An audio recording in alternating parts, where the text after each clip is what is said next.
Today's episode is brought to you by Kid Veen. Everyone has a sinister side. Discover your inner demon and satisfy your dark fantasies by joining the fast-growing gang of misfits currently wearing Kid Veen. Go to www.kidveen.com and use the code CREATIVE at checkout to receive 10% off your order.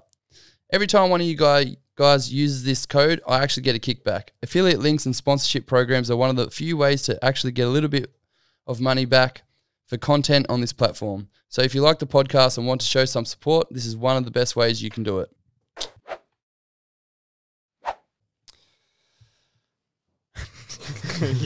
Are you ready? I hope so. Hello and welcome to another amazing episode of Creative Appetite. Today I'm joined by my good friend Mitch, and that's it. No, Mitch is a dear friend of mine. He is a creative in many different fields, most notably in your photography, I would say would be the one creative field that I have met you in. Yeah. But you do cover a lot of other, you have had quite an extensive career doing other things. Yeah. Which we will dive into. Yeah, let's do it. But photography is definitely what I would get the most jobs for, I guess you would say, sort of thing. Like that's at the most forefront. Yeah, sort of thing. But there's lots of little things in the basket sort of thing. Yeah. So, yeah. Also, I'm trying to get Stitch to sponsor me now, so I'm just going to shout them out. Anyone? It's subtle. Yeah, no, subtle really placement. obnoxiously. Stitch coffee, drink it. It's really good. I love it. And please sponsor the podcast. Love you. And they're from New South Wales, so it's good. Yeah. We like New South Wales. All right. It is time, Mitch. It is time to have you on the podcast to talk about all the crazy things that you do, because for anyone that doesn't know, Mitch is a really good friend of mine. He is one of the people behind the camera, because I can't do this on my own all the time because I'm a bit crazy. So he provides me with a lot of information, a lot of valuable information. He listens to every single podcast and he grills me when I do. No, he doesn't grill me, but he gives me constructive criticism. And yeah, I wanted to get you on because I think you have a lot of valuable information. Yeah, thanks, man. Yeah, I'm big on the constructive criticism. Hey, I don't mind grilling someone. It's like at the start. I'm like, hey, man, what's up with this? Yeah, I remember like when we met, we were just friends or whatever, and then I just started getting these messages like, hey, bro, I really like the podcast. However, you know, there's this, the and sign. this. Like, the sign down my head. Yeah, at the start the sign was like tilted. You're like, yeah, can you just fix that? I was like, okay. I was like, I can't watch this on YouTube while that sign's like that. And then from there, it just kept snowballing. I'd just wait for the next message. Hey, bro, I really love the podcast. But look, it's like, oh shit. I'd throw it in the middle. I was like, yeah, it's like really good.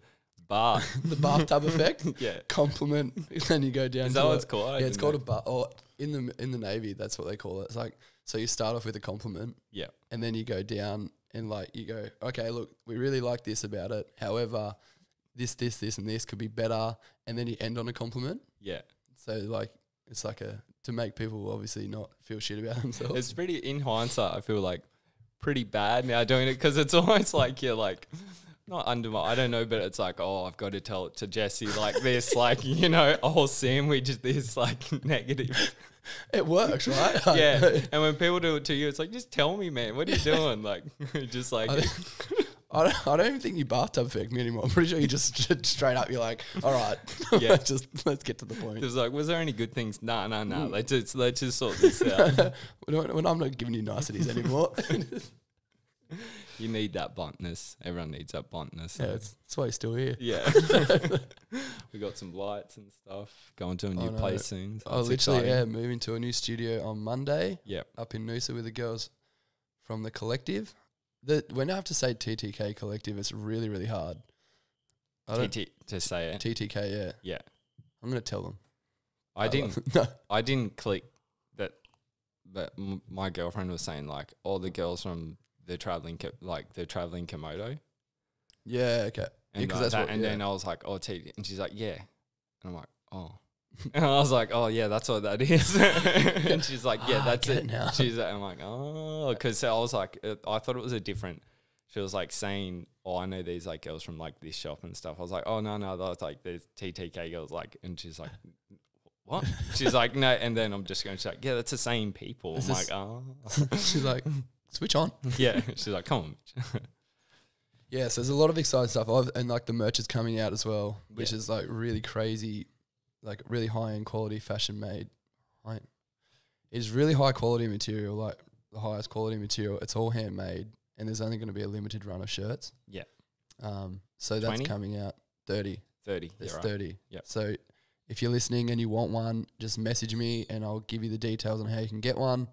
But there's literally 30, and I'm not making another rerun until I have no idea. Like I wanted to create the shirt so everyone would want to wear it and not just be like, oh yeah. Because for me personally, like with merch, I don't like big patterns and heaps of colours and stuff on my shirts. Like obviously my pants, like I'm actually wearing the girls' pants, like the TT. Yeah, they brought them in. I remember. Yeah. So, I don't like, when it comes to shirts, I like just clean, plain shirts. Yeah. So that's what I wanted to like make as well. So then when people would wear them all the time, like every day kind of thing, not just going, fair. oh, I can only fit this with one outfit because it has this massive pattern on it. Yeah, it's got some like white colour or something. Yeah, like the logo's like all over. It's like, I don't want to do that. Like I want to make it so people will literally wear it every single day. Yeah, fair. And it's quality too, so it'll last a long time. It's not like just some shitty, cheap quality made logo shirt. Yep. Yeah. So. Yeah, that's sweet. Well, yeah, because I don't like own anything with a brand. Yeah, right. Like everything's just like plain or whatever. Like I used to, like back in the day or whatever. But so it's good for people like me as well. It's like, well, like I can suddenly wear this shirt and it's not like this.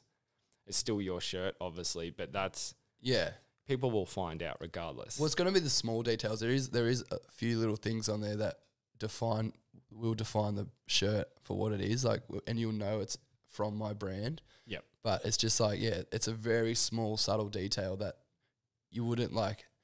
It's not anywhere where you'd be like, oh, I can't wear this because that's there annoying the shit out of me, like staring. Like, I don't know. The way I look at fashion is if it's got a small detail on it, but if it's located in a weird position, I'm like, oh, I don't want to wear that because I can't. Like, it doesn't match with the clothes. Like, it has to be sitting somewhere where it's like out of sight, out of mind kind of thing. And you're like, all right. You don't want anything to be too like billboardy. Yeah, right. Well either. I always hated that you'd see people and it's like you're just like, which is what it is, and fair enough. But you're like, that's like a walking advertisement. Yeah, and it's good. Like people that like that kind of merch and people that do create that merch, that's fine. Like do that. But I personally like really. Some people aren't into it. No, I'm not into it. And I like stuff because it's like it's subtle. It's and nice. I like expensive things. Like I like things that are really high quality made. Like you pay for what you get kind of thing. Not like Gucci and shit like that where it's just like, but like handmade things that you buy from like small boutique companies that are really putting in the effort to like create something that's going to last. That's the kind of stuff that I like. So I wanted to create that with my own merch and stuff like that. Yeah, nice. Now I've just gone on a tangent about my merch. That's all right. Hit me up if you want one. But also it's like the fit as well. Yeah. Yeah, I watched a friend yesterday. We went down to Brisbane. He got fitted up for his suit. For his wedding? Yeah, for his wedding. And it was gnarly watching the dude do it, man. Like, I didn't realise it's like an art, like how, where he's measuring, like the tailor. Yeah. I was like, oh, he'll just like do a couple. And he was like, oh, this leg's slightly bigger. Like one calf was bigger than the other. And he's like, so I can like do this and it'll still look like the same, and I'm gonna taper it in, and just it was so interesting talking to him. I was like, far out. And he's like, he's like, what matters on suits is like the fit. He's like, so it could be let's say like not as long as it fits well, essentially. He's like, that's what's then you can rock it, sort of thing. It's like, doesn't matter if it's like a different color or whatever. Like if you have a good suit and it doesn't fit well, it doesn't matter. Essentially, that's what he was saying. So he's like, you can go buy like a nice suit and it's not fitted to you, and you put it on and it'll look like rubbish. But he's like, but if you have a worse suit and it's fitted, like you're gonna rock it. Like it looks so good. Like and that's and it was showing me like comparisons. Like this is insane. I had no idea. It's actually it's pretty crazy. Like when I was designing the shirt, like we were doing measurements and all this different stuff. Like you would think for a shirt, you'd be like, oh yeah, we're just doing this easy. Like it is pretty basic. It's pretty basic in terms of like other like suits and stuff like that. But there's still a lot that goes into it. Like you have to think like, I'm wearing this how is it sitting on me? How does it feel? Like, how does it feel? Does it look too big? Does it look too small? Is it too tight up here? Is it too tight down there? Like, Yep. And then on top of that, then you go, okay, if this fits on me like this, how's it going to fit on someone else with a different body shape? And how, like, are they going to feel comfortable wearing it? So you really, like, deeply thinking about, like, so there's so many different elements. Right. Yep. Because I guess you're trying to, like, universally it's like, oh, this fits me great, like you said, but it, like, is my body type different, and is it going to fit the next person the best? So maybe I'll, like, change this. And you don't think about all these things when you're making a shirt. Yeah, you're right. It's wild. But yeah, so merch is coming out soon. If you want to know, hit me up and I'll explain it to you, or we'll let you know we can get one. But back to you, Mitchell.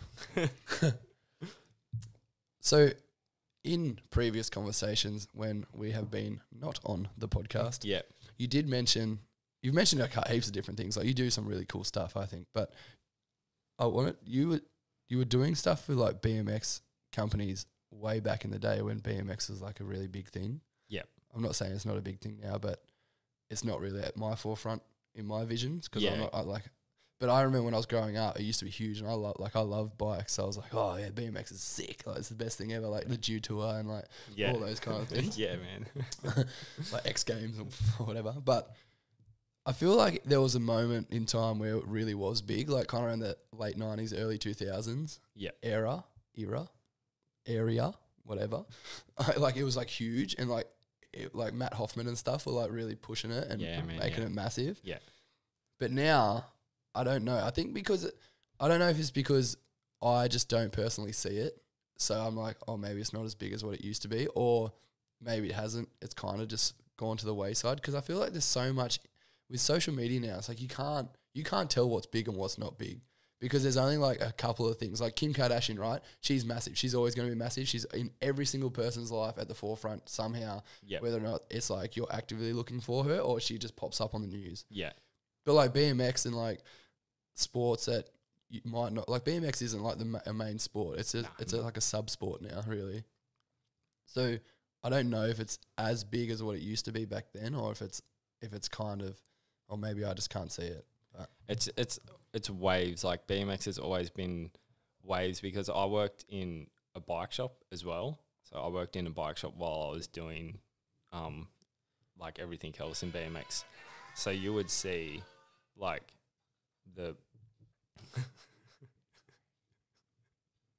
you would see the like sales of bikes or whatever, but you'd also see like in the sorry.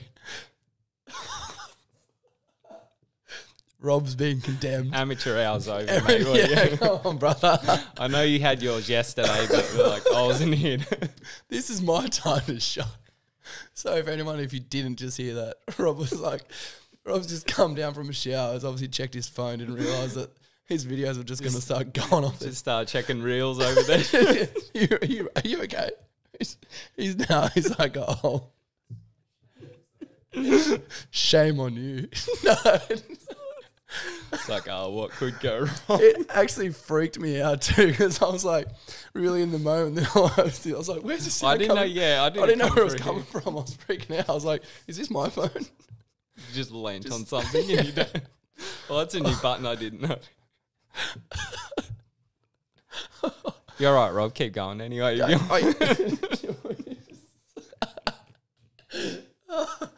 Oh, man. Mike's going to take a phone call in 20 minutes too. Maybe you can edit that out. Oh, okay, all right. Back to what you were saying, sorry.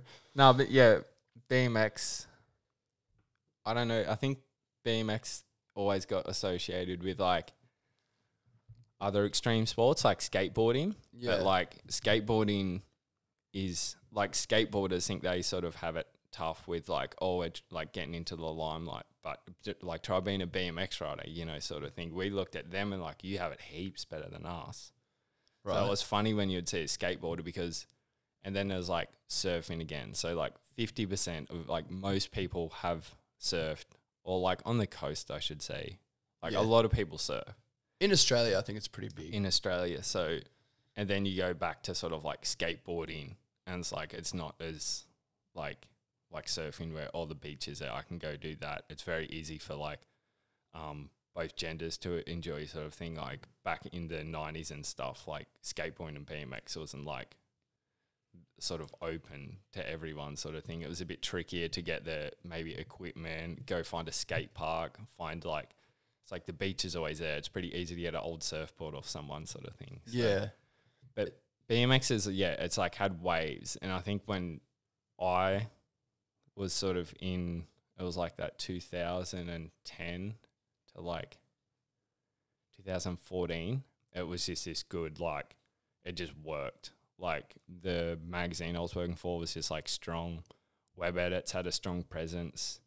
Social media didn't really start kicking off yet, so it hadn't started to like essentially take away from the print media sort of thing.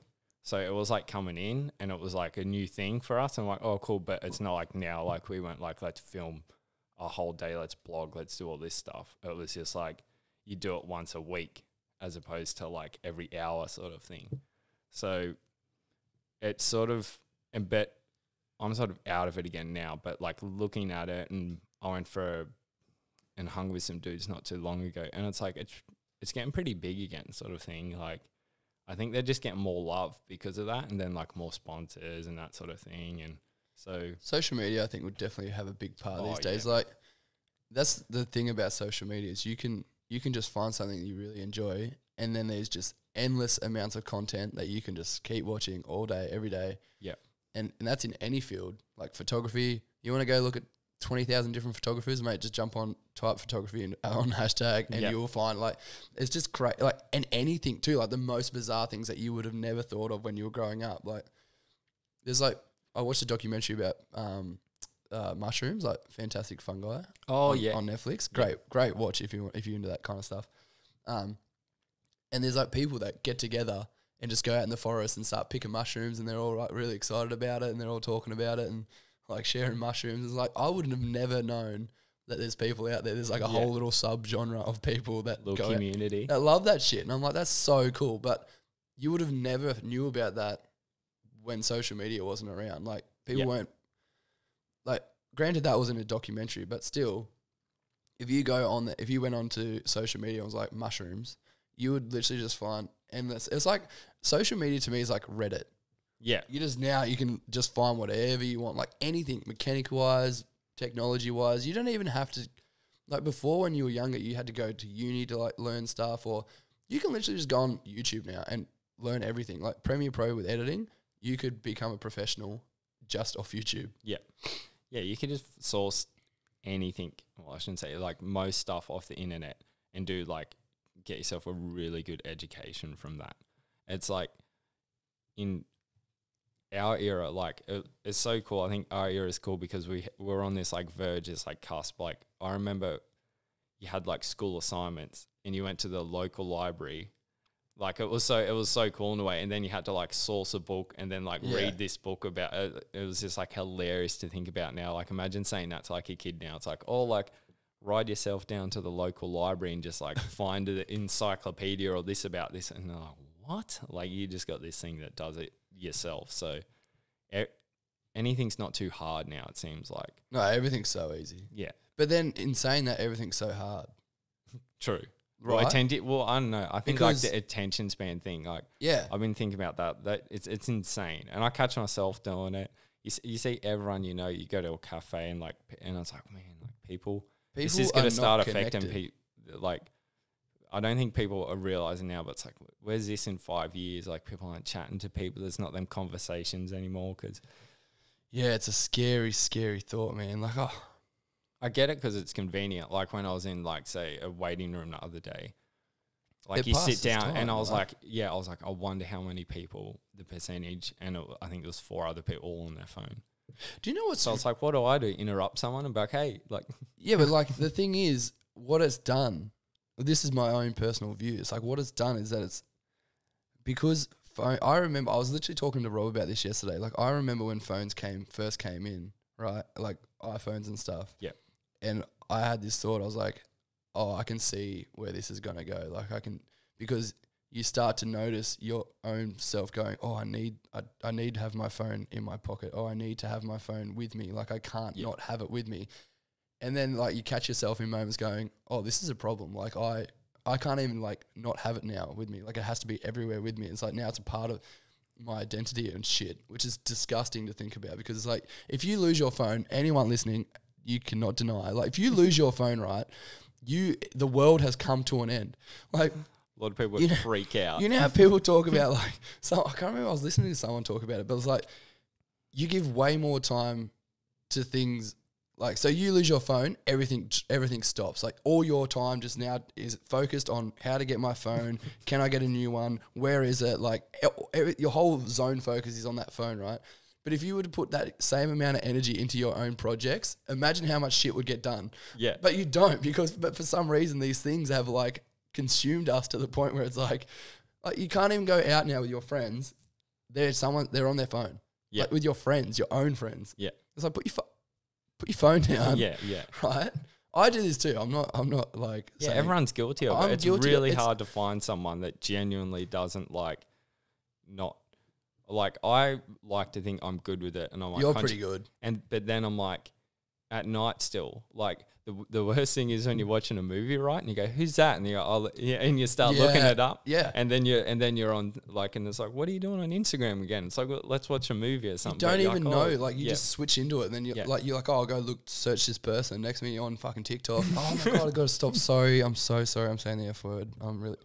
You're on TikTok and you're on, you know what I mean? Like, you just slip straight into it and you're like, oh my God, like, it's so crazy. And you think, like, well, I want to know what movie did I watch the other day with that guy in it? So it's like frustrating, and then you do it, and then you're like, and then like I said, your girlfriend, and she's like looking at, and then you're like, we've got 3 screens going, like, what's the go? But right? Like, how weird is that? Yeah. But that's why I've got my like, you know, where I got upstairs, and at when we come home now, it's like so tacky, but it's good in a way. Like, we've got this jar, phones just go in the jar. And it's like, that's it, sort of thing. Watch a movie, and it's like, we should as humans be able to watch a movie. If we want to know who that actor is, we'll look it up in 2 hours after the movie's done and, like, deal with it. You know, like, we don't need to know that right now. We need to, like, appreciate. This explains so much. So when I've been trying to contact you, Mitch, I now know. I have business hours on my phone now. Like, I'm not even kidding. Someone rang me at night the other day. I was like, nah. I was like, I don't even bother you. Actually, I remember you said to me, you're like, look, I'm doing this for me, and I was like, no dramas. I'll just contact you during the day. And I'm a pest too, because if I need shit, I'm like constantly just sending voice memos to you. I'm like, hey, what about this? What do you think about this? I got onto the voice memos hard. Though. I was loving that. Yeah, it's still a thing. So anyone listening, Mitch is my sounding board for pretty much every single one of my ideas. So it doesn't matter what time of day it is. I'll literally just send 20 random ideas, and then they get deciphered, and some of them are good. Others are like, not so much. But it's true though. Like, phones are so bad. Yeah. Like, but then in the same token, they're so great, right? Because then you know all this information, and you can just find. So this is what I was saying before. What I was getting back to, like, it's a lot easier to find people. But it's also a lot harder to get noticed because there's so many other people doing it too. Yeah, exactly. Like, before, this is going way back before me, like Metallica and, like, bands and things like that. It was so, like, it was obviously hard to make it because you had to really be in the local scene. There's no phones, no social media. So you really had to, like, work hard to get there. Yep. But once you were there, it was just like, you could stay, like, you were like, that was it kind of thing. You're like the big thing. Yeah. We're like, now you can be big for a day, and then tomorrow someone else is there and they're the next big thing. Going viral or whatever. It's just like bang, bang, bang, bang, bang, like constantly. Like, I'm pretty sure I was talking to a friend of mine who kind of like helps me with some other stuff. And she was like, social media is 24 hours. Like, it has a 24-hour life cycle. Yeah, there's no close. No, it's like, you can be really cool for one day and then you're gone. Like, you're just off in the distance. No one will ever remember you. Yeah. Which is scary. Yeah. Like, that's a disgusting, like. Yeah, it's pretty gnarly. That happened to a friend maybe like 6 months ago, and he just had like a reel on Instagram, and it got onto like the reel whatever, the like search board sort of thing or something, but essentially it just went it ended up getting about like maybe 6 million. I don't know. It could have been 7, like somewhere around there sort of thing. And he was sort of like, oh, this would be cool. Like he said, he just like one day he was like, what the hell? Like, and he's like, it went to like 200 or 30,000 or something like that. And he's like, oh, okay. And he's like, I see it's gonna pop off now, like sort of thing. Yeah. And then it got to the mill, and then he said it rode out for about like 2 or 3 days. And like you'd think it would be like, attention, great, like this is cool. And he said it was just a random thing. It wasn't like intended to be like, oh, I know this will be good or whatever. Yeah. It was just he just does that anyway. And then he said like hate started pouring in, and then he had to like block and he was like telling me about it. I would think he would be the person that loves it. And Yeah. he's like, I don't want, like, no, thank you. He's like, I couldn't imagine doing that. Like, it was terrible. Some of the he's like, randoms are just like hitting you up about like your girlfriend and like just, and it's like, yeah, what do you want about? You know, like nothing about me. So he's like, oh, now you're blocking the comments. And then he sort of said as an experiment, he's like, well, let's put the next one on. And it's just like nothing. Yeah. You know, and he said he got like 1,000 followers from it. He might have had like 2,000 and he got 1,000 more. But I'm like, yeah, but like, you know, and he's like, yeah, none of them like care about, they're just like some people that are like, oh, you're the guy that, he's like, well, I'm not, I don't like post. I'm not like an Instagram person that does that. Yeah. So he's like, now I've just sort of got these like 1,000 people that follow me because of like one video. He said it was just like really awkward. And like, It is really weird, right? Yeah. I put a video up, like that 7-second clip. If anyone's seen it, it's pretty funny. When that when the sign falls on my head. Have you seen it? Oh yeah, Yeah. When you're outside, and you're like, I guess. I'm very serious. And then it's like I don't. And like yeah. So I put that up just like because I thought it was pretty funny. Yeah. And this is nothing on the scale of what he had, but it got like 2,500 views or something. And to me, like it's pretty big decent, because I'm like I don't have a big following. And I don't really mind either way. But like if it happens, you're like, what the hell? And I remember I was just watching it. It was just going up and up and up. And I was like, what the hell? Yeah. And then then the next ones, they're just nothing. Like I get pretty consistent views across the board. But I think for me, like with my following, it's like genuine people actually really like what I'm doing. And they like the people that are coming on, which is like, it's cool. Like I'd hate, like if you had like Kim Kardashian, whatever ridiculous amount of followers she has, like she wouldn't like. There's just empty. Like that's literally just how many friends? It's just have? a number. It's Yeah. a number on your screen. Like Yeah. it means nothing because you can't regulate that. You know what I mean? Like there's no. I'm sure she has like maybe 10 friends, like actual friends. Yeah. She's constantly around cameras. She's constantly like has to post. Yeah. No, thank you. Hey. Like, well, Yeah. I don't know how I feel about that. Right? Because that's what I said. I was like, well, where do you go? Like I was trying to say, like he had like this like carrot dangled in front of him essentially. I was like, where would you go from that though? You want this? Yeah, I have a bit. Thanks. Sure. And I was like, what's next? Like, how would you make a living? How would you make money? And he's like, yeah, I'm like trying to think about that. So he didn't think about it like seriously, but like them things, because he's like, oh, I can see how this like attention and that.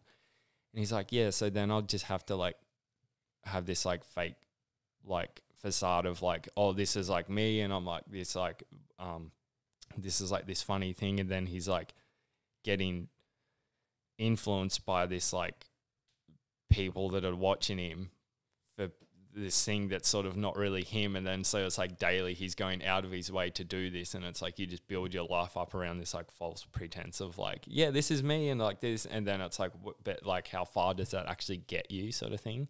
So he was just like, well, what's better? I'd rather be me and have 3 followers, you know, like it's I don't know. It's interesting to think where it's going to go. Yeah. Because like I've had people come on that have pretty big followings before. Like Benny, he has like Yeah, of course. like 10,000 people. Like it's not, to be honest, 10,000 people isn't a lot in the grand scheme. Yeah, of what is a lot now? Well, I don't know. That's the thing. I don't. But like even for him, we were chatting about it, and it's like it has to be, like unfortunately, like it ends up becoming like your job, right? Because that is the only, like people only consume Instagram and TikTok and stuff. Like that is the only way that you get noticed. Unless you're doing like a regular business, that is the only way you're going to get any kind of jobs or anything. So then you got to try, I think you have to like disconnect yourself from the fact that like it, you just look at it like a job. You just be like, all right, this is the app. This is my job. Yeah. I'm just going to post it and then just leave it and just not worry about it because I have to, because that's how my income comes in. So then you stop, like, because right now, if you have Instagram, you're looking at it, you're enjoying, you're like, oh, I like looking at photos and stuff. I would assume that when you get to a point where you got that big of a following, you just hate Instagram. You're like, yeah. Actually, I know a friend of mine, Sophie, she was on Big Brother and she has like 90,000 followers or something. And she was like, I hate it. She goes, I actually hate Instagram. Yeah. And she's like, I built this following unwanting. She's like, I didn't want this following. It's just because I was on Big Brother. So yeah, she was hustling for it. Yeah, so you just gain this following. And then she, like, when she left, she had like 110,000 and now it's down to like 90 or 85 or something. And she's like, you just, like, people just start dropping like numbers. Yeah. And she's like, I just don't enjoy it. She's like, I don't like. Imagine your messages and that. Like for me too, like that just frustrates. Like, and then I would also feel somewhat like bad because then how do you filter out? Like, say there's like one genuine person that's like, oh, I really like resonate with you. I want to like, oh, I'm from like the same area I went through, and you like in a way I would want to be like, if I've got 10 minutes of my day, I'm like, yeah, like I can like help you or whatever. But if you've got to filter through like the other like to check 1,000 messages takes a long time, sort of thing. Or the responses you get when you're like, yeah, and like you said, and it's your job. But people do other jobs that they're probably not necessarily, I guess, proud of, or it doesn't reflect. It's not like an extension of them as a person, sort of thing. So I'm lucky with my job where it's like I'm proud to say, yeah, like this is what I do, sort of thing. But I've had jobs where I've like, oh, I don't want to tell people what I do. So it's like if you're on Instagram not being yourself, but it's good money, it's a job. Well, is that just like another job now? Well, and yeah, it's like, right. This is sort of just like me, but it's not really me. It's just like a good hustle and I make heaps of good money from it when you meet me and things. So it's like a lot of people like, yeah, I'm not like this corporate sort of thing or whatever. Yeah. I just fell into it and it's like, I don't like particularly like it or the morals or anything, but with the money, I like do all this other cool stuff. Yeah. So I definitely ponder on these thoughts all the time, especially for me, like trying to, in this particular creative medium, it's like you're the face of the brand, right? Yeah. There's no one else. Like you can't hide behind anything. It's like you are the brand, really. And it's taken me a while to figure that out because I was like, oh, but I'm like, I am me now. Like I'm me. Like I was saying yesterday to Rob, I was like, how I am over on the here is exactly how I am out of this. Yeah, I can vouch for that too. It's pretty. It would be so hard to be disingenuous on a podcast as exactly. well. Yeah, and even like if I post stuff or whatever, like I'm not. No, there's no facade. Yeah, like if someone called me out of my bullshit, I'd be like, well, that's fair enough. Like I was like, I wasn't putting anything on, but obviously it's upset someone, so that's fine.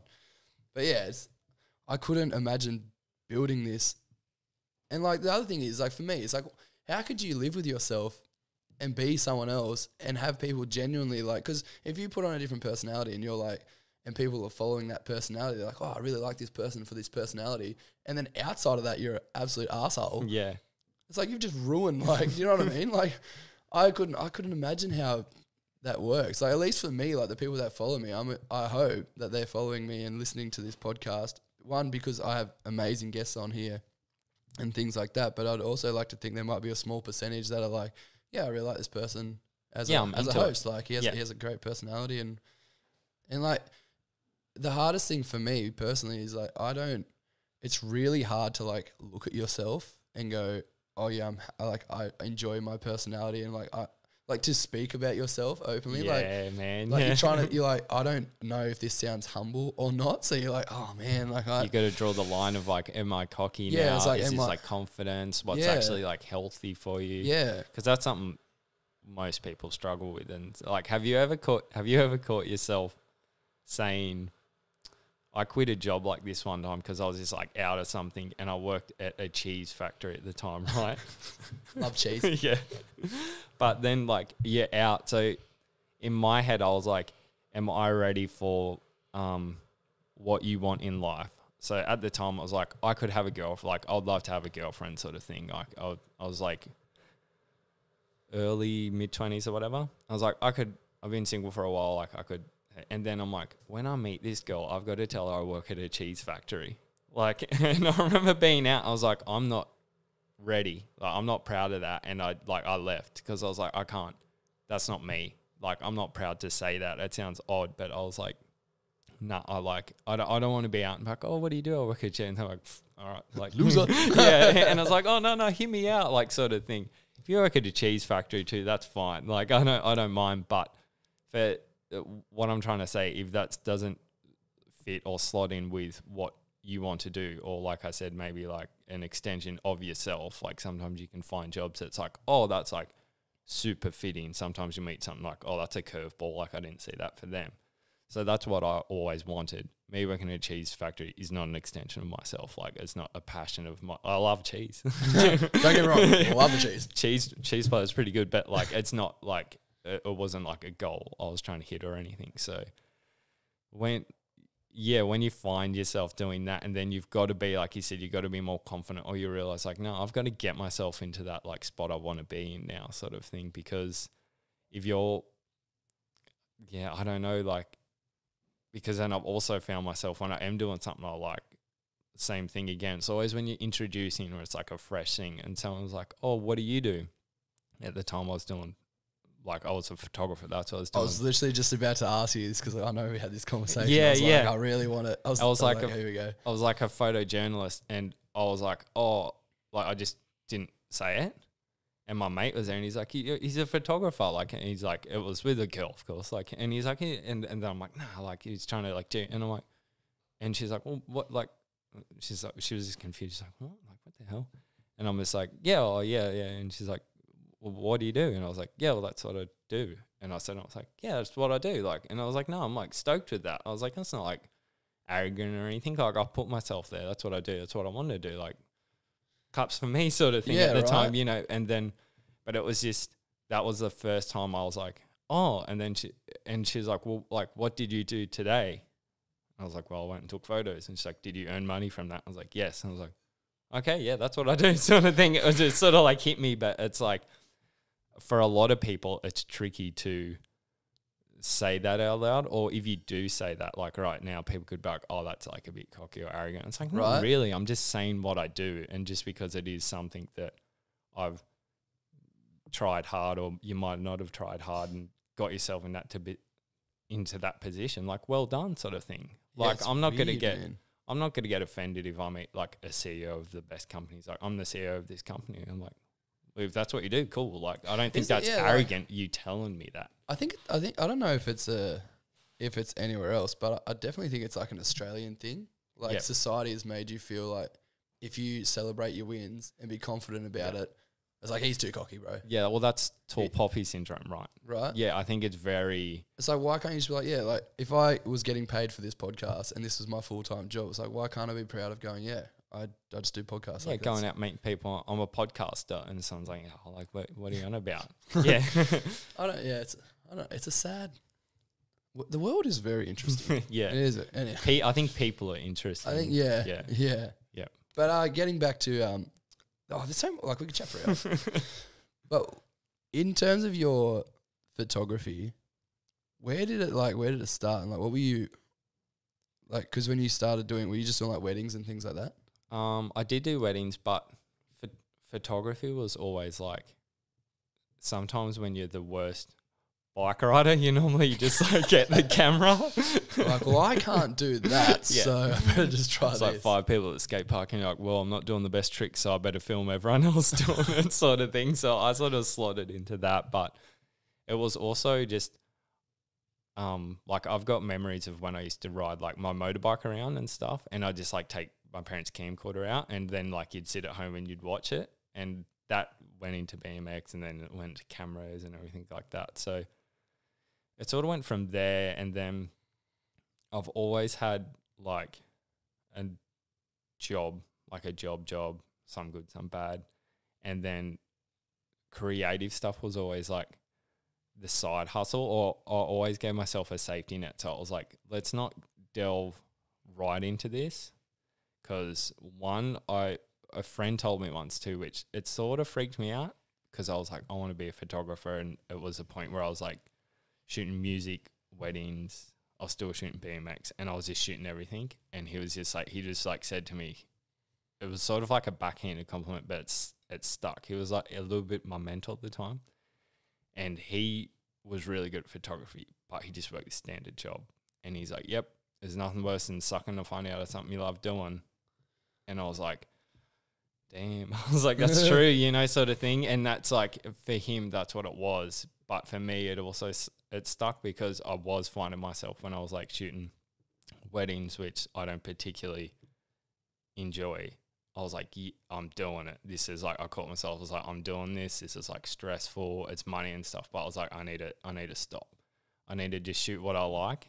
So this draws out and I can be here in 10, 15 years time still talking about it, as opposed to someone that just went hard for like 2-3 years. And then it was just like, that was actually just your job. You're just like this. And then it's like, and you don't take photos anymore. And it's like not something you enjoy. And you've got this like bad taste in your mouth about it. So, I always had, like I worked in a bike shop for a long time, which was really good because that worked hand in hand. And then I would just work on like interviews, certain things for a magazine. So I would write and take photos and stuff. So it was always like, if it didn't happen, like I didn't need to do it, but I left myself like half the week essentially, sort of thing. So I would like just scrape by, and then the side hustle was like the rest of the half a week. So I lived really tight and poor for like years, like probably like 5 years sort of thing.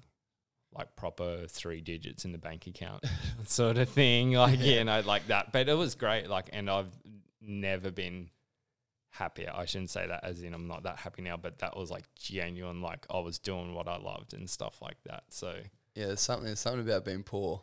It makes you feel happy. Oh, when you're on the back, when you're on your back, you work so well, sort of thing. And when you got deadlines and stuff, like you just start, like you've got to do that. Survival instinct kicks in, and you've got to do stuff. So it's sort of, it's like always been there.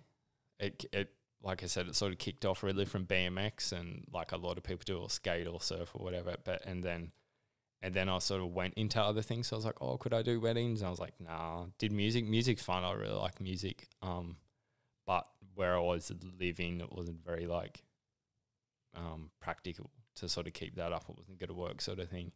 And then I just fell into the working for the magazine. So it was like for a year, and it was just worked perfect. Like you could work. It was like pretty much full creative control. You could like okay, like I've got 3 months and I'm going to work on an interview with this guy. So I'd like fly over, like I'd fly up here sometimes and stuff because I'm from New South Wales, I should say. So I would like, and then you would do all that, and it was like a project sort of thing, and then it would come out in the magazine. But like all the while I'm still working at a bike shop to fund it, sort of thing. Yeah, so how does it go? Like when it comes to like an interview process or like writing up an interview for someone, is there like an agenda that you're trying to push when you create like this magazine? Like when you're creating like a whole spread, how does it look? Is it like, all right, we're going to try create this theme for this particular spread. I'm going to ask you this set of questions and I'm going to try get these type of answers out of you? Or is it just like a genuine conversation kind of like this in your questions when you're asking them? It can go either way. So from the very start, you would like give something and you'd get a rough idea of how many pages you would get in that regard. So I'd say, hey, I want to work on an interview with this guy. And they go, okay. And I'll go, like, I've got these couple of photos. And you would say, you would have to back yourself. And also, if you didn't, it could nearly go to the next issue. They would always have something to maybe like fill just in case, because like people get hurt, sort of stuff, like stuff happens. So you go, okay, here's like 12 pages. And then you go, okay, I need 8 photos. And then depending on the person, I always tried to just I had like a little recorder. We'd just have a conversation like this. And I would ask. I tried the very formal interview thing. My first one was like that. And it's like, looking back, it was gross. It's so weird, right? I was writing down because I was like, it wasn't like, what's your favorite color? But you know what I mean? Who is your biggest inspiration? Yeah, it was just like full that stuff. And I was like, oh man. I try to avoid those questions. Yeah. So, and then I met two guys. They were both British guys actually, and they sort of had the they drew the line of like they showed me one guy once interviewed me, and he's like interviewed, but it was like writing down, and how he published it in a thing. It was like a story, and it was like cutting in and out. So it'd be like answer these questions, and then it would say, it was really cool of like, we took a break and spoke more about this, and it would cut out a lot of the nonsense sort of thing. So it's like, we went and got lunch and blah, blah, blah, and like this. And then it like delved back into it. So that was really cool. And I always tried to be just like raw. That was like my thing. So photos were very raw. Stuff was like very unfiltered. If I did road trips and stuff, I'd say to the dudes, like, if you do something and I'm there and I take a photo of it, like, that's probably going to go in. So just don't do anything you don't want published sort of thing, because I hated that. I hated the idea of being like, oh, we can't put this in because like it's going to offend someone and that. So I was like, dudes, like if you like, and some dudes loved it. One guy, they hated it. And I was like, well, like this is you. I'd always argue with him. Like, this is you. Like, yeah, I'm like, I'm not going to write an interview about you if you like this other stuff, and you know you're like getting ready for the thing. It's like, no, I'm not doing that. It's not you. I'm going to write my opinion of you. And he was like off it and stuff. And I was like, well, like you knew what you were signing up for when you be better. yeah. But I was like, also just like be proud of yourself too, like, because like I was like, yeah, I just couldn't do it. Like morally, I was just like, nah, I can't write something that's false. And then, because I always had the idea, imagine if someone come up to you and they're like, I met that guy and you were saying like, he's nothing like that and stuff. I was like, yeah, sorry, I sort of lied essentially. Yeah, see, like, nah, can't do it. See, it's even prominent now, right? Yeah. Like you can't lie. Yeah. I get so scared sometimes in this. Like I say things and I'm like, man, Pete. Where is he? Is he outside again? What is with him? Rob. Sorry, guys. Yeah, like I get so paranoid about saying something offensive and not that I think I do ever, but as just a human being, you're not trying to offend anyone ever. Like you don't want to like say something wild, but because in this particular setting, I was talking about this yesterday as well, you're on this like platform of like your voice and your opinions are literally out to the world. Like anyone can just jump on there, listen to you and go, oh, he's a dickhead. I don't like him. I'm off this guy. Yeah. So like I can sympathize, but then you don't want. That's why I don't edit these. Like the only thing I edit is like to get the clips together. Yeah. But I never cut out audio. Like how this is now is how it's gonna go. Yeah. Straight on. It's like, that's what you said. It's like, well, said it. Yeah. Your stuff now. So it's pretty daunting. Like when you're to be that vulnerable. Yeah. And you're like, oh man, I really hope people don't think I'm a dick. Yeah. But oh well. People always get a hate on you too, hey? Well, that's it. Yeah. You can't win them all, right? Yeah, and it's like that other tacky thing. It's like, I'd rather just be me, and someone's like, oh, I don't like you. And it's like, cool. Like, at least you don't like a fake version of me. Yeah, and exactly. then you might actually like me if you met me and spoke to me. Like, well, the other thing is like, especially something like that where you're putting creative work out, or you're doing something where you're in the limelight. It's like everyone might not like you, and that's fine. But there's 7 billion people in the world, so guess what? Someone is gonna like you. Yeah, and that's all that matters. Yeah, and it doesn't. It's such a weird. I don't know how like in your brain how it works. Like why we as humans feel like we can't just accept people not liking us. I mean, there probably are people out there who do like that, but for me personally, I'm like, why? I'm like, why don't you like me? Yeah. I'm like, I like everyone. I'm like, why? Yeah. I'm like, I really like ponder on the thought of like people. It sucks if someone come in here and like Mitch, like I'm off you, like you're talking nonsense, and that would be like, oh, it doesn't feel great, you know. Right? But it's such because it's a pretty irregular occurrence. Like I reckon in my whole entire life, maybe 2 people like, yeah, I don't like you. Yeah. And I'm like, well, that's fair enough, but also at the same time, you're like, but why not? What's wrong with me? Yeah. Have you ever found yourself like?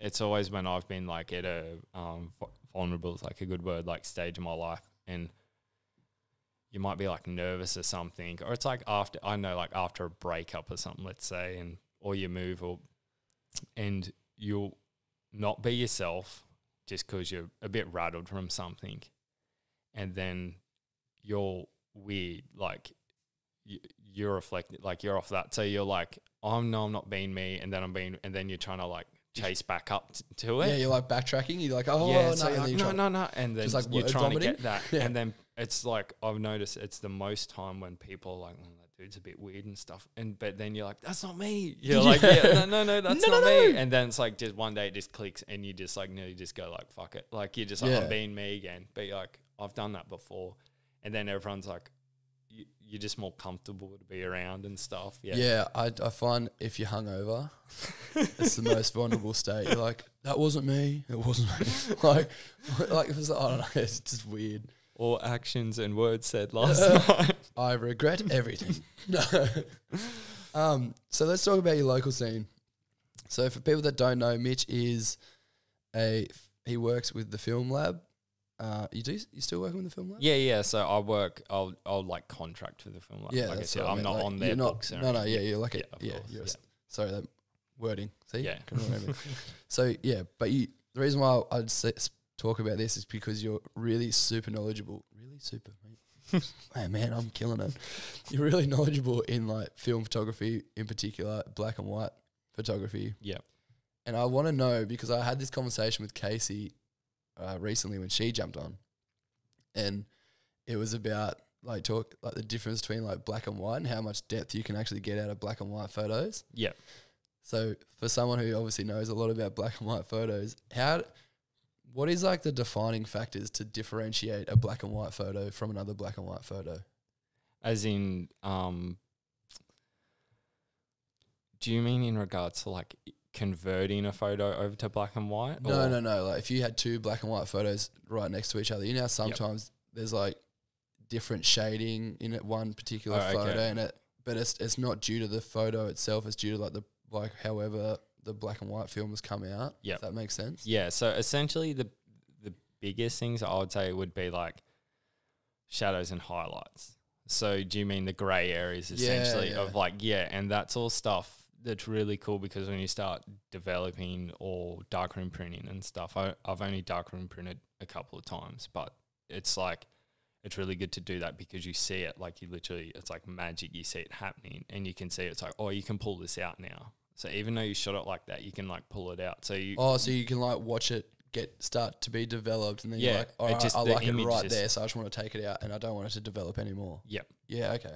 But that's, I think, really good for you because you almost reverse engineer photos, because you're like, oh, I see how it gets like created now. So after I went and started shooting, the next time I shot after that, I imagined like, because that's how they did it, right? That's how it was like intended to be done. Like from the start, that's how they printed it. So you go, oh, well, I know that like bit of sun's going to look like this with this film. I always try to shoot like lots of different films to see like the different things as well. And you get all them comparisons. So when you develop, and darkroom print in particular, like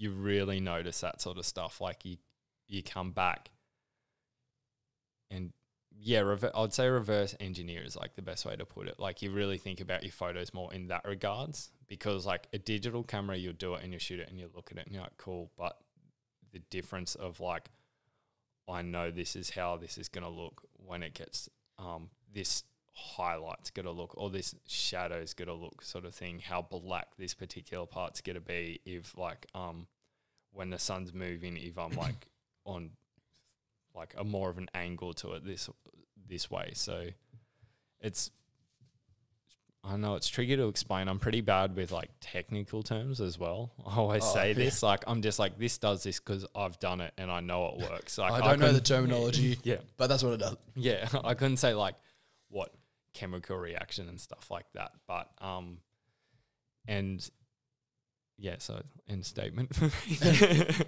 Period. Yeah. But so like it's very, very interesting film photography. If anyone's into it, they would understand. But I found, for me personally, when I was like when I first started in film photography, I had no idea what I was looking at. Yeah. I was like, I don't understand the different film stocks and things like that. Yeah.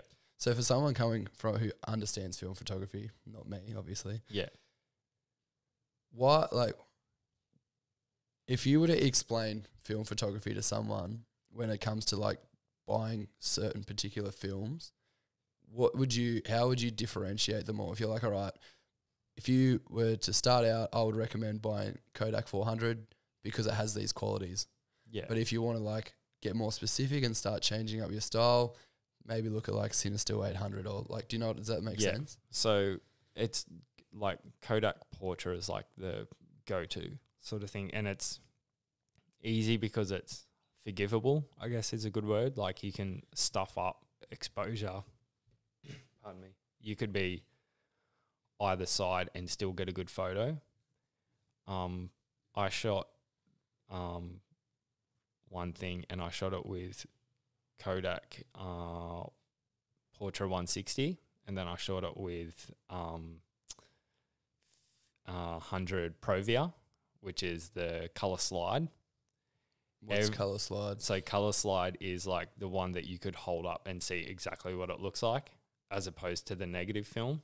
So because you know how like color slide's like the one. It's literally just like photos. It's what you see. Yeah.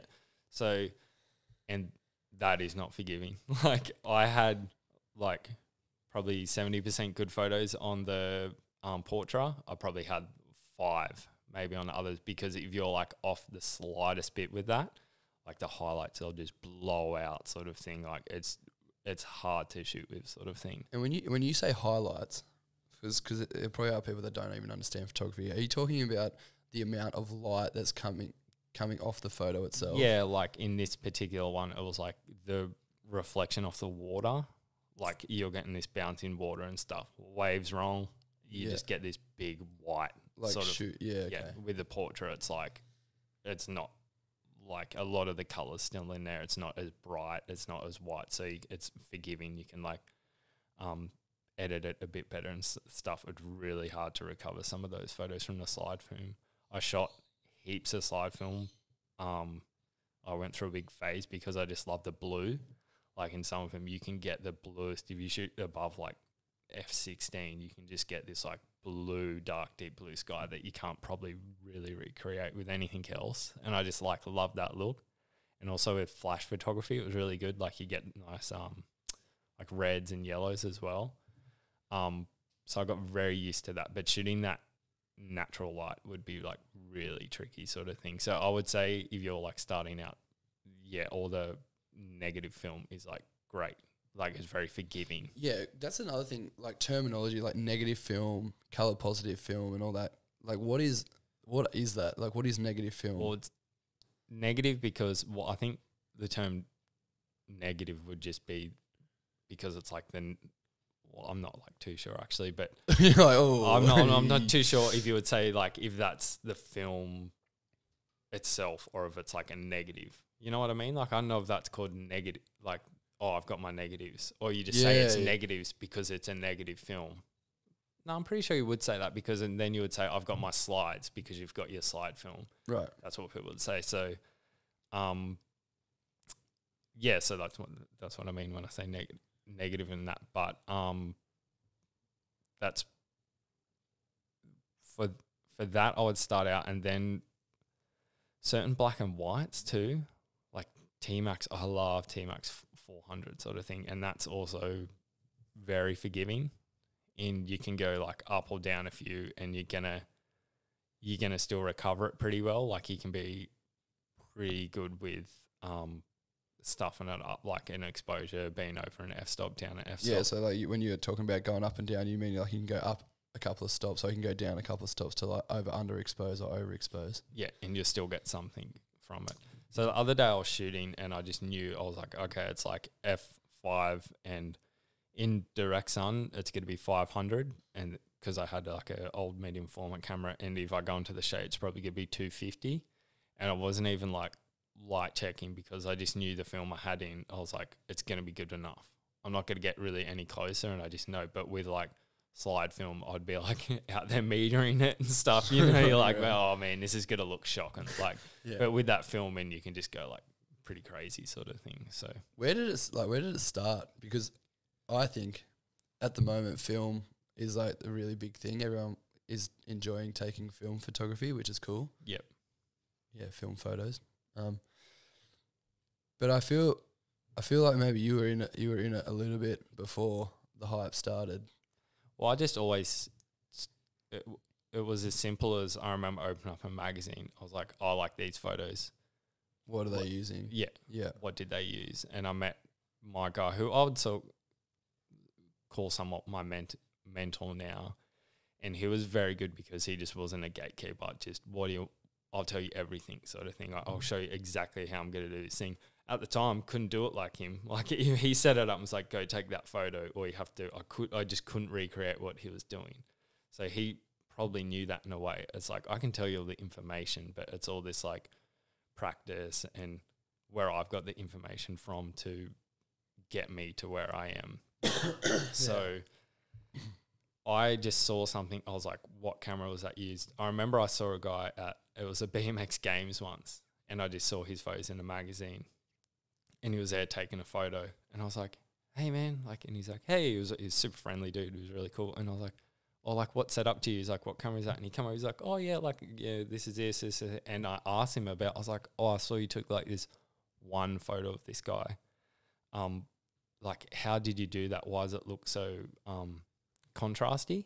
And he told me, he's like, oh, I pushed the film. And I was like, oh, what's that? Like, I just had no idea. And he like told me about pushing and pulling. It's like this black and white photo, and I love it. It's like super white and black essentially. And I was like, oh, that's really cool. And then I just went out and bought like saved up and just I went out and bought like a Bronica. I bought a 6x6, the SAQ, and because it was that simple for me, I was like, I want my photos. I didn't really like digital. So I've been shooting film I still shot digital, like to do sequences, and I've never had a light meter. I've always light meter off a digital camera. Yeah. And then, but I would just be like, I like that style. Like, I know I want to shoot that.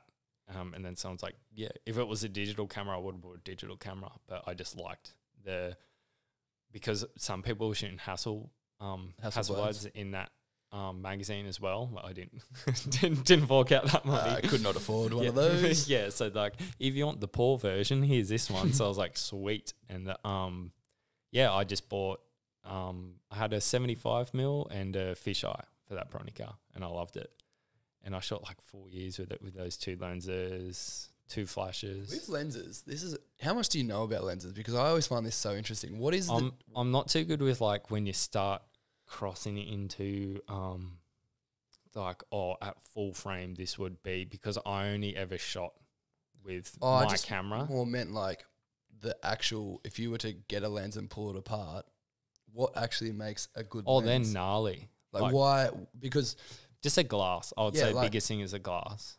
And because most glasses, like Leica glasses, everyone's like everyone loves like a Leica lens. Yeah. Because they're really, or Zeiss? Is it Zeiss? Yeah, like that's normally the best stuff. Yeah. So why is those lenses better than other lenses? Is it just because of like the thickness of the glass? Is it the way the glass is made? Just the quality, and some lenses, they just hit it right. You know, it's like old cars and stuff. Like there was dungers and there was good ones sort of thing. It's like, oh, that particular model, Monaro, was just like, they got it right. And then 2 years later they did something. It's like, oh, you just kept doing that. So you can find people find old lenses from like the 70s and like, oh, the 50mm of like this era was really good. But they all have like strong points as well. So it's like the Summary-Chron and the Summary Lux, I think, the two Leica ones you can use. Like if you look at comparison ones, it's like, oh, for color, like it's so easy to see. Like you just like, oh, shows like better reds or better like depth of field and stuff. But it's for what you want as well. So I was like, well, I don't really shoot that much, so it's not important. And I put a lot of black and white through it, so it's like I don't care too much about like how my reds are and stuff. And yeah. Do you still get depth of field in a black and white photo? Yeah. Because that's just, like, your depth of field is, like, what's going on behind the actual image, right? And how prominent the main aspect of the image is, isn't it? Yeah, just, like, what you want to focus it on sort of thing. Yeah, so how do you find, like, when you're shooting action shots of people doing BMX tricks on a film camera? Because you only get one shot. Like, there's not, like, a digital camera where you can just set it on, like, shutter speed and let it run and just get 1,000 photos in, like, 2 seconds. Yeah. So What were the challenges that you face, like when you're trying to shoot something like that? Because they're moving fast, so they're not. Yeah. Like, are you just like laying there going, all right, bang, done? Like you're trying to like. Your flash sync speed is like a big thing for like BMX and skate photography. Like you've got to have that dialed, because if not, you start to get that like blur, sort of that crappy blur sort of thing. And then it's just like everything, man. You're like battling nature, security guards. Like you go to a spot, and also it's pretty crazy to think like what I would push. I would know what people could do though. And sometimes like you get to a spot. When I say spot, you would go out onto the street and maybe like grind a rail or jump downstairs is like the easiest way. So you get to a spot, and like I had a friend that I was like, I know he can do this, but if they're having an off day or they've been like, haven't done that for a while, you'd be like, oh. But then sometimes you had to go, no, you can do this. Like you had to push them, then sometimes you had to pull them back, sort of thing. So just like you've got the person, you've got to worry about the person. I don't want anyone to get hurt, sort of thing. The scariest one was that guy there. Still to this day, the wildest thing I've seen is it was from like an old BMX track jumping onto a toilet block cubicle. And then jumping off that. And went to Western Australia, long story short, and we did this, it's like a 4-day trip. And then at the end of it, he was like, I found this thing I want to do. And very notorious for like just white knuckle riding. Like you do it if you stuff it up. It's not like a little technical thing. It's like if you stuff it up, like you're going to really get hurt. Yeah, you're getting hurt, sort of thing. So it was like, it just like went into, it's like, okay, it's like the last day of the trip. We're sort of winding down. It's not the time to be throwing down hammers, sort of thing. It was for the end of a BMX. It was a DVD as well. So when you would film a DVD, like most people would have like an ender, like a big thing. So they might know, or they might come across it. In that case, he came across it. He's like, that's what I want my like ender to be. Immediately heaps of pressure. So it's like this gnarly thing right at the end, the big surprise at the end of the video. Yeah. So we took, that was like a long time. There was 2 photographers there, and then the other guy gave me priority because I came over. He's like, you find your angle and I'll work around you, because you also didn't want like in the photo, like sometimes you don't want like a videographer there. Sometimes it works, but sometimes you just don't want like people in there. Yeah. So, and then I gave priority to the videographer because I knew it was for the DVD. It was getting me more things. So it's just like, and with that, it was like, we know you can do it, but it's like, this is like, if Especially this doesn't, like right at the end too. yeah, like, if this doesn't happen, we're probably going to go to the hospital. Like, it didn't happen, so I can say I don't feel like I'm jinxing it. Like, we're probably going to the hospital, and it's like, yeah, it's not a good conversation. It's not a good thing. So, like, literally nervous as he was, he was nervous too, and it was the first time I was like, oh man. And he was like, are you ready? Like, most of the time, it's like, set it up. It's pretty casual. Have a couple like little laps, but this was like, there was no no lap run. We have one shot at this, and if it doesn't work, we're not coming back around to do it again. And we're literally like running out of time. So like, if you take half an hour to set up, we probably wasn't half an hour, even 20 minutes is a long time. So we're like making him wait. He's like, I just want to do this. Like, yeah, it's like you as a rider trying to psych yourself out. You're like, just like, get there, let's hurry up, let's do this. Yeah. I don't want to think too much. I don't want to overthink. I just want to get in there, ride it, do it, and hope for the best. Yeah. So, but then we're all freaking out because I still don't really like the photo, but I'm like, this is going to be like the gnarliest thing. I need to get a great photo. Like, I need to justify this as best I can, like, and document sort of thing. And then I'm freaking out about that. The videographer's freaking out. We don't want to get in each other's way. He's just like, I'm ready. And we're like, oh, we're not really ready, you know. And then it happened. It was great. It ended the DVD. It was like really good and stuff. So there is all that, like the weather as well. Like, if the weather's no good, sort of thing. Yeah. I've had a thing where I've had to rush a guy to the ambulance. To the hospital. And it was the opposite. It was like a casual thing, and he got like really hurt, landed on his face, sort of thing. And then like we had to ring his mum. That's pretty bad. Like, like, you know, Yeah, look, couple of things. Yeah, like, you know, he's in hospital and stuff like that. Yeah, and they reckon 5 more minutes because he was swallowing blood. Whoa. Yeah, that's pretty gnarly. full on. Yeah. So we had this little car. It was like tiny hatchback. It'd be like a tiny Ford Laser. I forgot what the actual model of the car was, and it was 3 of us, 3 bikes, 2 camera bags, and it normally took 15 minutes to pack that car. It took us about 2 minutes flat. Like when you had to, Everything was just going in. I was like, Tom, you do the car. I'll look after Ammon. Do this. He's like, yep. But like 2 minutes later, Ammon's can cuss, so he's like constantly asking me the same question. He's just like faces like bloodied up. He's swallowing blood. Get in the car, driving down. It was probably like a 15-minute trip. We got there and they said, yeah, about like 5-10 more minutes, probably would have been gone. And you just hear that and you're just like, oh my God. You're like, what are we doing?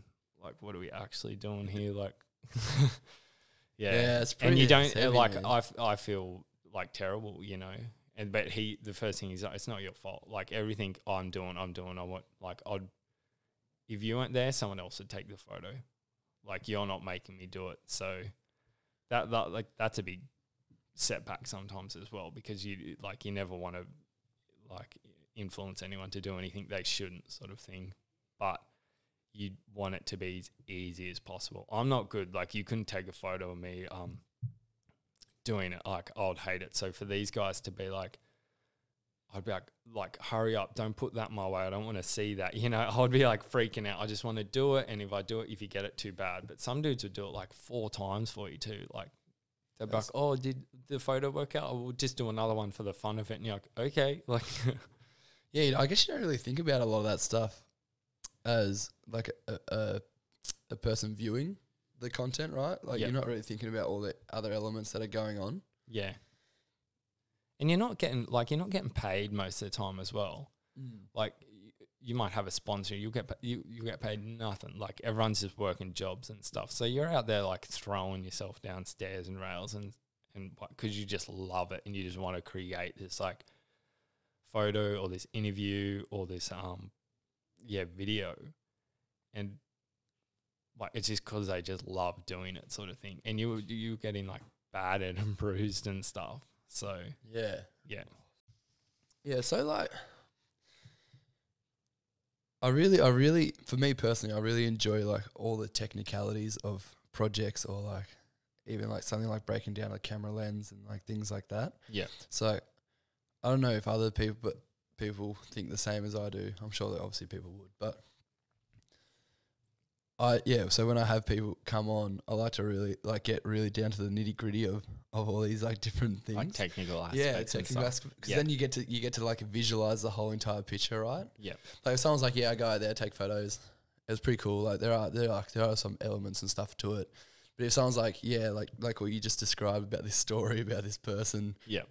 you really start to get this whole you can kind of put yourself in that moment. You're like, oh Yeah. man, like, yeah, I could actually now. And you start to think about like the mental space that someone would be in when you're like trying to take a photo, and you got the guy who's just smashed himself on the bike, and you're like, oh shit, I really got to like think about this and get them back. Yeah. Because when people take photos or do any kind of, like even something, I don't know, like a football player, right? Imagine talking to them about like the training aspect and like the mental space that they constantly have to put themselves in to go every single day to training all day. Like, it's just real for me. It's very intriguing to like open people up and like find out about that kind of stuff. Yeah. Yeah. The back end of like, I think I enjoy that from any form of art. I was thinking about that the other day. Like, I saw a guy's photos maybe a year ago, and his name was like, his name is Matt Draper, and he shoots underwater. Yeah, I've heard about this person. Yeah, I think I told you about him. Yeah, maybe. I just saw it, and there was like photos of like sharks and just like seals, manta rays, whales, and he's shooting in a Leica underwater with a housing he made himself in natural light. And I just like, if you see the photo for someone who doesn't do that. You're like, oh, that's quite cool. And I saw that and I was like, that would be so hard to take. I was like, and I just messaged this dude and I was like, what? I was like, what the heck? Like, how do you do that? And he was just like, tell me. So like, when you are in it a bit more and then you see that, like I get like so much enjoyment because some photos I take, I was like, cool, that's like a chick with the sun behind her sort of thing. Like it's not that like difficult and it looks nice or whatever. But like for this, I was like, the effort, like what you were thinking that morning, and it's like packing up and doing this. And I was like, the technical aspect of taking that photo is actually so hard. So, and then you produce this thing. So it's like full like applause, like that's amazing.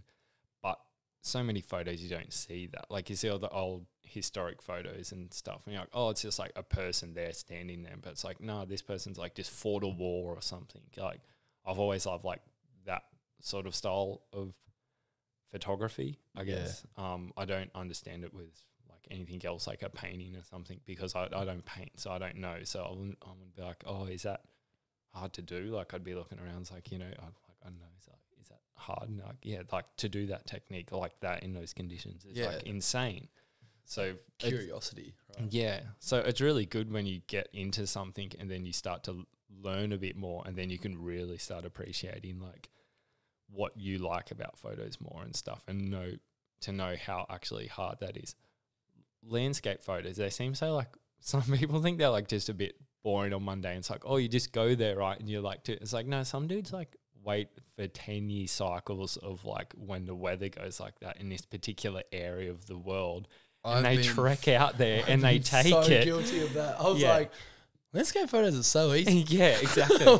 And it's like, nah, man. Like, and yeah, and it's like, because my friend, the friend I originally said, who told me about the Sucking the Fun, he does like really good landscape photos, and so he got me into, because I'm really boring. And he's like, and he like would tell me, he's like, yeah, I had to like stay in this snowy cabin for like, it snowed, so I was there for like 3 nights, and I couldn't really go out to work. I'm like, what the hell, man? I'm like, I just thought you went out there and you had like the newest digital camera and you're like, done. And it's like, nah.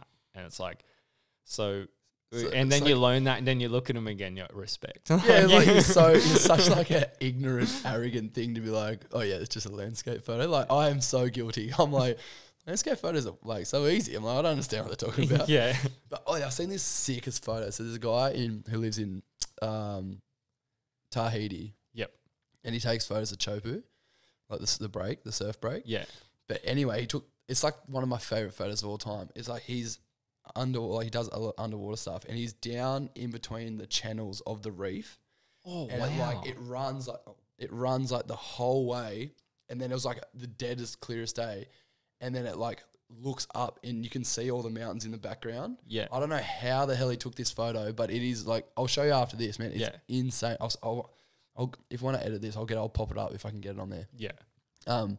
Dude, it's like, and you're just looking at it, and because some photos I'm not very mesmerized by. Like I'll look at them, I'm like, oh yeah, it's a pretty sick photo. But then there's some that I'm like, how the hell did you take that? Yeah. Like to me, that photo, I'm like, because I live in the ocean, I love the ocean and stuff like that. So you understand like there's current, there's like all this movement of water. Like, you're not just like just drop in. You're like, all right, this is sick. Like I'm not getting thrown around. Yeah. And then on top of that, you're in this like really confined space between two like massive reef. Like you literally he's sitting in the like channel, like this little canyon in this reef, just taking this photo. So I'm like, that in itself is scary. Like you must be claustrophobic. Like all these things must be running through your head. Like because when you're taking an underwater photo, you're not looking on the outskirts of what's going on in your like if there's sharks and stuff sitting around there's like you don't know what's going to happen. Like, you don't know what's behind you. There's so much, you know what I mean? Like so, and then all of a sudden you take this like most amazing photo, and then we as like consumers just see it and we're like, oh yeah, that's a sick photo. But there's like so much else going on. You're like, man, like so much respect for people that do anything, any job really, like anything that you're really good at and you love. It's like mad respect to me because like. Nothing is easy, right? Yeah. Like, this isn't easy, this podcast. Have you messed with underwater photography? I really want to. I've got an underwater film camera, a Nikonos. It is tricky. Hey, I got a housing and I was just like, I'll like go out and like, I was like, I can hold my breath, like, you know, and then I was like, I'll get the the talent to like, I was like, let's just do some like standard stuff. I was like, just dive down like halfway in between, say we're in like 8 foot of water, go like 4 foot, and I'll just get a photo of you like that. I've got this, I forgot what it's called, but it was one that didn't sink. It's like me just not thinking. So I'm just like, really like pushing it down. Like, yeah. So I'm down there for like maybe 2 seconds and just going like, so I'm going like this and I'm trying to like coordinate this person. I'm just going like trying to take this. I'm like, oh, this is like really hard. And then someone's like, oh yeah, you get ones that like sink. So you can just like sit on the ground and stuff, but they're like heaps small. I was like, well, I'm not going to do that. I was like, do I go get a weight belt now? And like, this is the stuff you have to consider. Yeah, like all these it's like, oh, suddenly that photo I saw is heaps harder now because this person might have been out there with like 10 kilos of weight on them, holding their breath and just going dive again, like doom, shooting it. And it's like, oh yeah, okay. And then you get that, what's it called? Like you get knocked back. Yeah, like you're like, oh, you're humbled. Like you get humbled, and I'm like, yeah, okay, I got to stop like looking at them photos and being like, yeah, they're easy. Like legit, that's what happened to me. I went out like it was a big, it wasn't huge, but it was like a good solid 4 foot, like enough that there's a lot of water moving around. Yeah. And I took my film camera out, which is pretty heavy, and I was like, oh, this looks pretty rough. But I was like, nah, I'm alright. I got this. Should be right. Like kicked out. And then I was like, wait a second. I don't have any flotation device. I've literally got my fins on. And now I'm trying to like kick myself up, right? Like someone's like coming down the wave. So you're like, I need to kick so I can sit at this height so I can come out and take this photo at this angle. And then all of a sudden you're like, oh man, like I'm not ready for this at all. Like I might just go play in the shallows because like you can't like, you're out there. You're like, okay, so I've just given like 10% of my energy to take this one photo, which I've probably just missed. And now I'm like floating around. I can't like go, hey bro, can I just lean up against your surfboard for 5 while I take a break? It's like, no. Like, yeah, you know what I mean? So there's all these like different elements that you start to realize. And you're like, oh no, if I wanted to do this full time, I would have to train. Yeah. I would have to like invest in so much gear. Yeah, it's like there's so much that goes into it. And then all of a sudden, like you said, you look at these photos and you think to yourself, oh, I see. I can see the effort. Like that's what I mean when I seen this dude's photo and he's in between all this reef and stuff. I'm like, oh, I see. I respect your. He might be the same guy, and someone went out there and they did like a pano, but they joined the wave, and you can see like everything. They put 2 cameras next to it. It could have been 3, I think, but like. My other friend mentioned it. He's like, yo, check this out. So he had 2 housings, 2 cameras next to each other. So he had like a double camera setup. And the pano is amazing. I'm pretty sure that's the same guy. Yeah. I think I know what you're talking about. And the shot to see it properly, it's like a fold out in a magazine. It's like a wave and then it like... Yeah. And it's like looking back to the mountains. Yeah. But it just shows that's him. So much. Same guy. And I was like, man, he's out there with like 2 cameras, getting it exact right like angle so you can stitch the photos together. And I'm like, what a great idea. Like props to him. His name, if you're the guy that I'm talking about, which I'm pretty sure is the same person you're talking about, his name is Ben Theold. I think that might be him. And he lives over in Tahiti. So shout out to you, man. You're a legend. I'd love to have you on the podcast. Anyone else who is into that kind of thing, check him out. His name's Ben Theold. I'm pretty sure. I'll probably just butcher that. Anyway, I'll chuck it up. You'll find it. Yeah, it's like wild, right? And you're like, it's so good when, getting back to the dude I mentioned, like when people have an idea and then they go like, okay, this is like because I was like, what? He's like, this is what I want to do. So it's like, okay, I need a housing. They don't exist. I'll get one made. I'll do this. I got to go out on like this particular day. I've got to swim with the shark, like you know, like, and he just like made that happen. So for me, I'm like, that is like, you should give so much praise to that because like he just done that. It was an idea, whether it's like someone did it before, like he didn't do it knowing someone, that's an original idea to him. I'm sure he wasn't like, oh, I'm just copying someone. Like, most people who think of that stuff, like you probably could find someone who's done it, but it's like they didn't know. So like for him to go out, do that full original idea and make it happen, and then like seeing that photo, like, I couldn't imagine the feeling he would get from that, like being like, yeah, I done it, sort of thing. Like, this has taken me like a month and all this time and energy and stuff. Yeah. And there is one other person I want to shout out. He's pretty big. You know Clark Little? No. He shoots shore breaks in Hawaii. Okay. And he gets absolutely slammed. Oh, like, yeah, you would. He literally just, that's literally all he shoots, like amazing photos. Yeah. But then I saw a video of him shooting the photo, like someone was shooting him shooting the photo. It's so interesting, yeah. This is like 10-foot shore break, and he's just like running there, runs in there, he's like holding on, and just gets this shot, and just gets absolutely pumped. Like, because when he takes these photos, he's not like in the water, he's running dry sand, laying down in the dry sand, shooting the photo, the waves coming down on top of him. Yeah. And if you understand ocean, and you've been out in the ocean, and you've been thrown around a little bit, imagine that on a 10-foot shore break, just pumping you straight into the sand. I'm like, man, props to you, dude. Like because that hurts. Like you could potentially break your back. Like there's so much shit going on. Yeah, people think water's like, oh, you can like go straight through that, but it's like, no, it's like getting punched in the head. Yeah. Like I've had a wave concussions, hit me, and you're like, oh, that's like, that's similar to that. Like, it's not just like water. It's not like being in a shower. Like it's so wild, man. But yeah, I have. It's always interesting seeing like behind the scene things of like how people like take photos and that, but it's good because it's like a good insight, and then you suddenly do gain that more respect and be like, oh, okay, cool. Like this, it's a lot harder than what you might think, sort of thing. So that shore break one though, I remember seeing them images and I'm like, what? Like you're not just setting a tripod up and timer and that sort of thing, because your camera would just be gone, like unless it's on like a fishing line or something, which would probably just break. Oh man, it's like it's insane. Like the courage you must have to stand there and get absolutely rinsed. There's another guy, I can't remember his name, but I saw it on Red Bull. Red Bull did a little video on him. He's an Aussie bloke, a young lad from South Coast, New South Wales. What's his name? Oh, I can't. I'll have to find out. But anyway, what he does is he shoots. So he surfs in behind the other surfer. Yeah, he's from down my way. Yeah. No, he took that photo of Russell Bjerke. I think it's Bjerke. Yeah. So like full on, like if anyone doesn't know, so what this guy does, he literally films people behind them in the wave. So they both take the wave.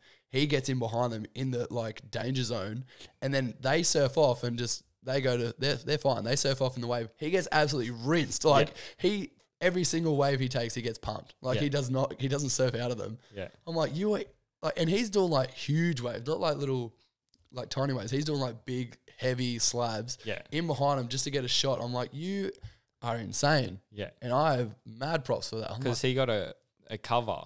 That Russell got a cover and they're like, oh, that's such a sick barrel. I was like, there's a dude behind him in Devo holding the camera. I was like, that's harder. Like, it's like mad photos for you, but like, what about the poor guy just got absolutely slammed? Think about him. Put two people on the cover. Yeah. Put two people's names on the cover for that. Man, so for sure. And then I saw the video. It was probably watched the same video, and it was like, oh, this, and he's just getting rinsed every wave, and it's just like. Yeah, and like you said, the dude, it's like right now. It's like, sick. And he's just like... Sick wave! The whole mate in the background's getting absolutely slammed. Yeah, his camera gear's probably just getting beat up. Yeah. All right. Well... Wrap it. We're going to have to wrap this up. Two things we'll have to do before we get out of here, before we run this out. You know the drill. You've listened to heaps of them.